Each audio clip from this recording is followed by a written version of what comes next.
आज बनवणार आहेत आम्ही आळूच्या पानाची वडी। तर यासाठी साहित्य घेतलेलं आहे बेसन पीठ, लसूण, जिरी, ओवा आणि हे कोथिंबीर, असं हिरवी मिरची, मीठ हे सगळं साहित्य घेऊन याचं पीठ कालून घेतलेलं आहे। या पद्धतीने अशी वडी बनवलेली आहे। तर आता तवा टाकायला घेतलेला आहे।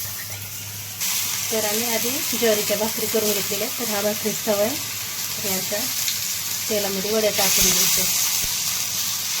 पकडून आणलेले आहेत ना पानं, ते उन्हाळ्याच्या दिवसामुळे थोडे छोटे छोटेच आलेले आहेत पानं, पण गावरान आळू असल्यामुळे खूप टेस्टी लागते हे आळू, त्यामुळे आम्ही हे असे पानं बनवायला घेतलेले आहेत। तर ह्या पद्धतीने अशा वड्या करायच्या। तर ह्या अशा आता उलटून घ्यायच्या ह्या वड्या।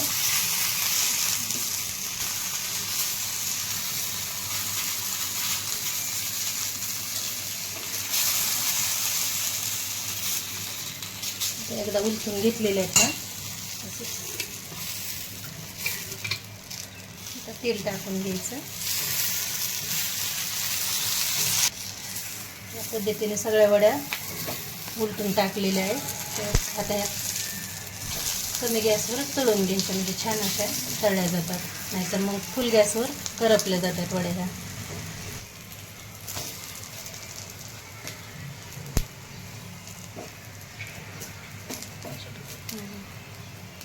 या आळूच्या वड्या खायला, तर आळूच्या वड्या खाण्यासाठी तयार झालेल्या आहेत। या पद्धतीने तुम्ही पण करा, एकदम सोप्या पद्धतीने केलेल्या आहेत।